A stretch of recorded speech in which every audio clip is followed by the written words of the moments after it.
Good to have you, Commander. In this mission, we'll be reminding you all about constructing a base for each of the factions.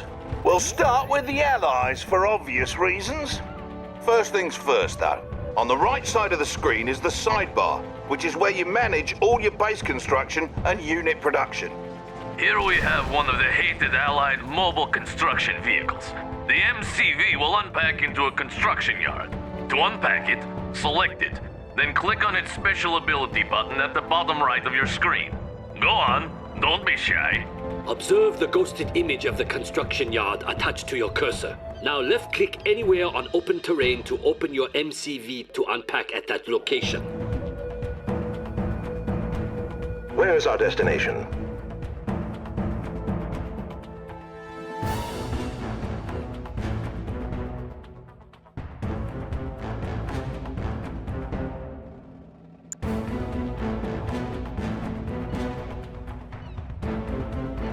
A fine proposal. Very fancy, no?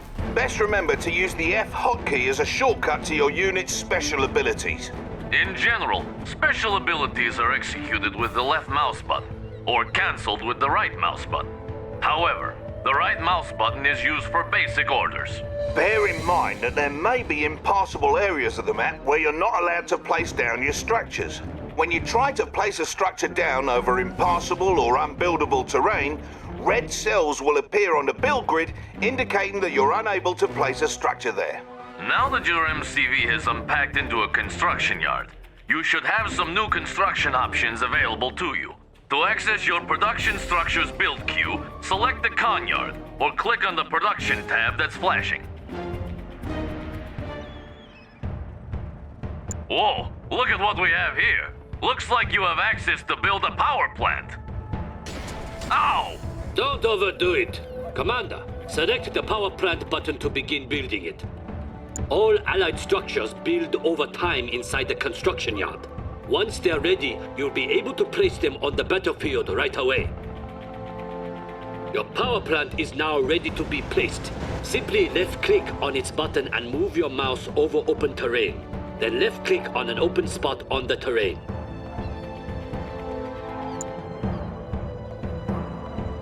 That's the way. As the name suggests, a power plant provides your base with power. All your structures, with the exception of your power plant and construction yard, use power. You can tell how much power you've got to spare by glancing at the power meter next to your radar. It's important to understand the consequences of a low power situation. While in low power, your units and structures will build at a reduced speed, and your base defenses won't work.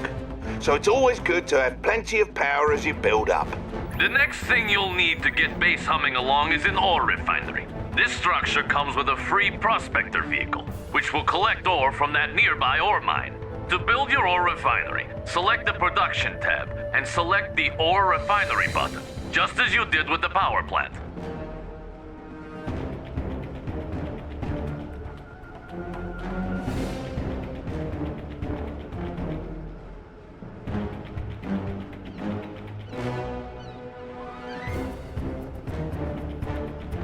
Bear in mind that a single ore refinery likely will not be enough to fund your military escapades.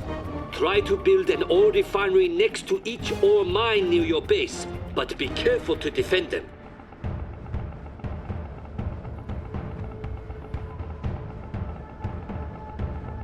Now that construction is complete, click the ore refinery button and consider where to place it on the battlefield. While you're able to place your refinery anywhere on open terrain, the optimal location is just in front of an ore mine. You'll see those spots ghosted on the terrain. As you move your cursor over those spots, your structure preview should snap to the optimal position. Then, just click to place your ore refinery and you're set.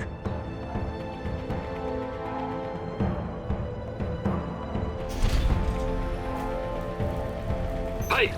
Properly executed. When you place your ore refinery, you get a prospector as part of the deal, and he'll go about collecting ore for you automatically. Pro tip, friend. If by some freak accident one of your prospectors or ore collectors is destroyed, you can always build another from your ore refineries. Just select the ore refinery and you'll see it can build another resource vehicle as its special ability. As long as your ore refinery is close to a mine, you only need one vehicle gathering from it. So don't waste credits making more of those little tykes than you need. I always wonder, though, how come the mightiest nations in the world need to collect ore while killing each other? I mean, what is even in that stuff? Ow!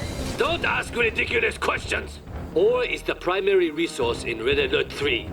Refinery is automatically converted to credits, which is the currency used to purchase all units and structures. All mines have a finite amount of resources that will eventually slow to trickle. So, if you deplete an ore mine, it's best to try and expand to another in order to maintain a steady income. You now have power and an economy set up. You're ready to start training units for the fight. From your production tab, go ahead and build a boot camp. Remember to place it down by selecting its icon, then left-clicking on open terrain. Incidentally, you can rotate the face of a structure you're about to plop down by holding down the left mouse button and moving the mouse around. Let go of the button when ready.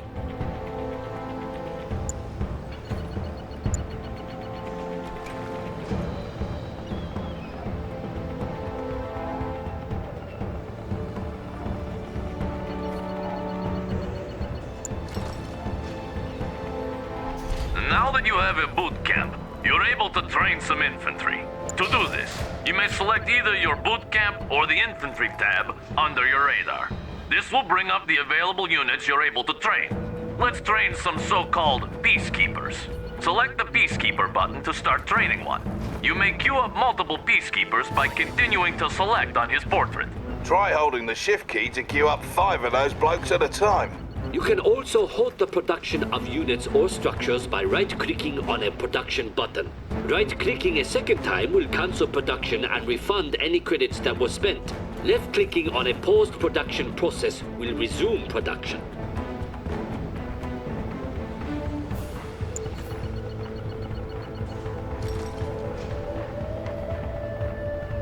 Ready, sir. Where's the trouble? Ready, sir. Where's the trouble?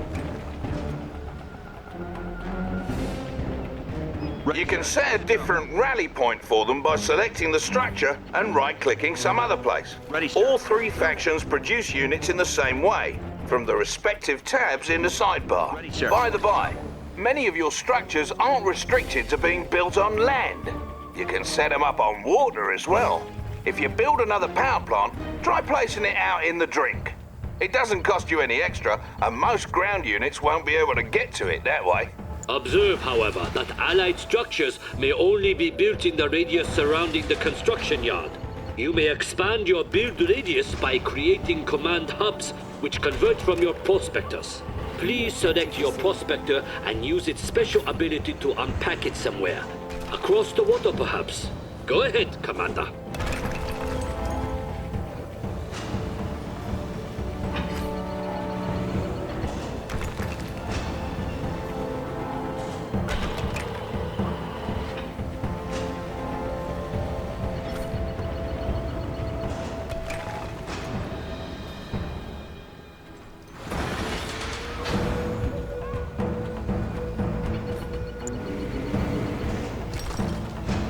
Hello, sir.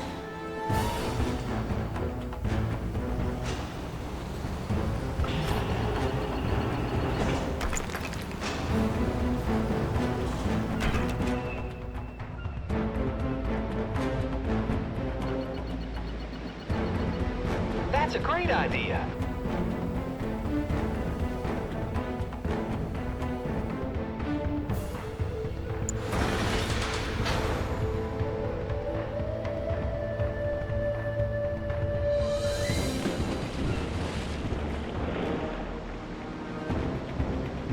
How's your day, sir? Objective complete. Yeah, that's it. Also, bear in mind that the Allies' technology level is local to their construction yards or command hubs.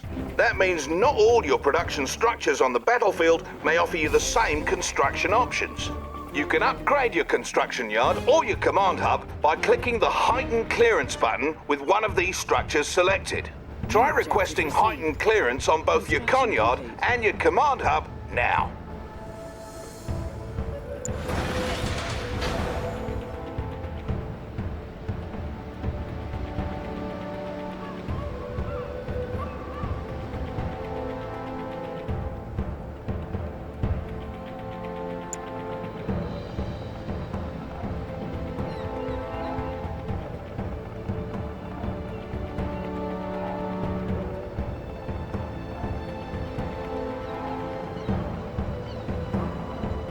That's it. Now the other. Construction options.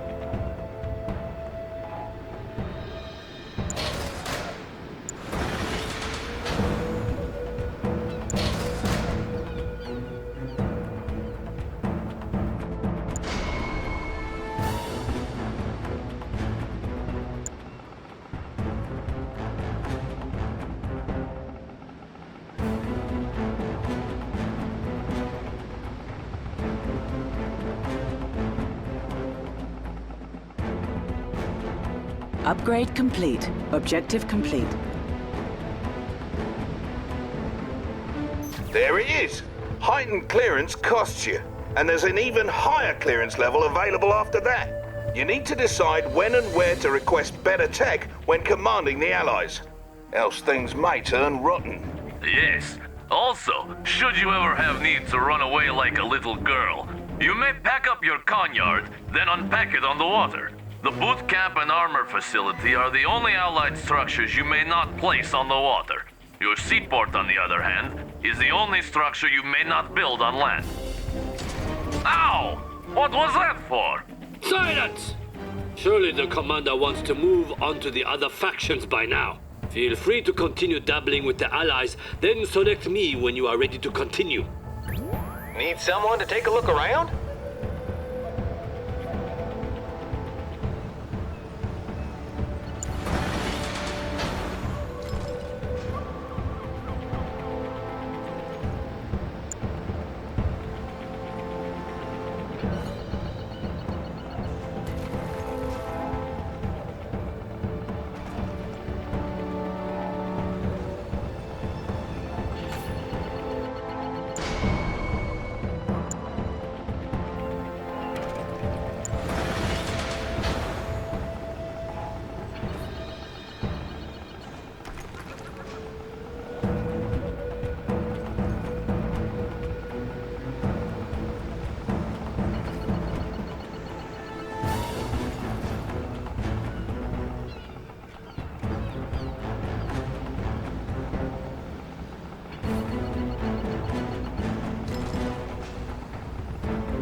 This monstrosity is the Soviet construction yard. You will see that the Soviets build differently from the Allies. Select the construction yard or the production tab, then select the reactor button. Now place the reactor on open terrain as you did with the Allied structures. Do not wait for the reactor to build in the queue, for you would wait forever. Unlike the Allies, the Soviets carelessly build their structures out on the battlefield. Notice how the structure is hastily being thrown together in the field. While it's building up, it's vulnerable to enemy attack, so be cautious when placing your structures. All Soviet structures build up in this way. Just like the Allies, however, you can pause and cancel a structure's buildup by right-clicking on its button. And of course, your Soviet structures may be placed at sea, with the exceptions of the barracks and war factory. Oi! Aren't you forgetting something? Yet. At least, not anymore. Commander, one truly unique Soviet structure you should be aware of is the Crusher Crane. Try building one now from your production structures queue. Crusher cranes work much like construction yards, so now you can build two structures at once from your two separate build queues. What's more, your crane's repair drones will automatically repair nearby vehicles, or you can order these vehicles into its grinders to crush them for a quick refund. To access your newly added build queues, select the buttons added to the sidebar, or click the tabs in the sidebar to cycle between queues. You can build multiple production structures to gain more build queues, allowing you to build more stuff at once. Of course, you'll need plenty of income to support this. Now, please feel free to continue exploring the richness of the Soviet build system. When you're done, please select the tsunami tank to proceed. Objective complete.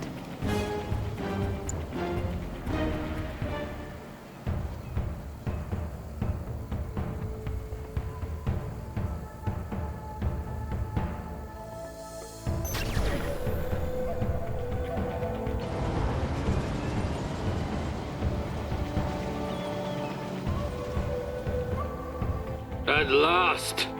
Let us continue, Commander, for this will be worth it. The Empire of the Rising Sun has the most unique build system in that our structures are all created from special units called nanocores. Cores may unfurl at the location of your choosing, much like an MCV unpacks into a construction yard. However, unfurled Imperial structures cannot pack back up. Go into your production structures queue and build a generator core.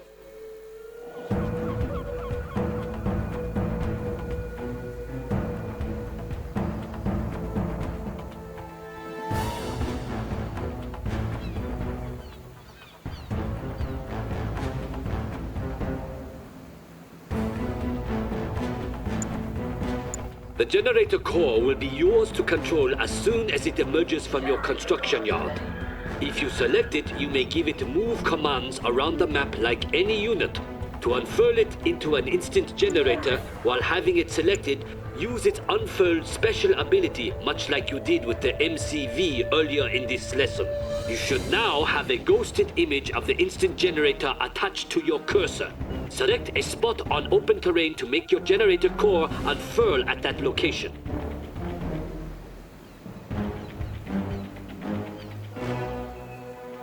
Unpack location set. All nanocore are amphibious, so they can cross land as well as water. This means the Empire of the Rising Sun can spread its borders far and wide. The Imperial Docks is the only structure that cannot unfurl on land, while the Mecha Bay and Instant Dojo cannot unfurl at sea. One last thing about Imperial production structures.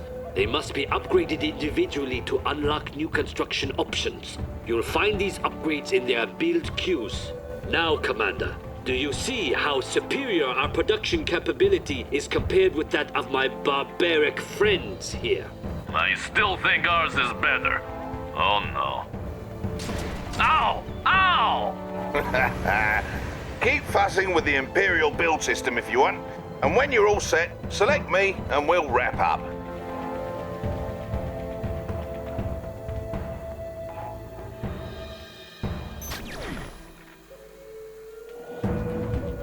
Well, that concludes the lesson on base building.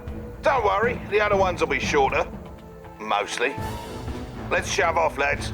Commander, see you then. Ow! Mission accomplished.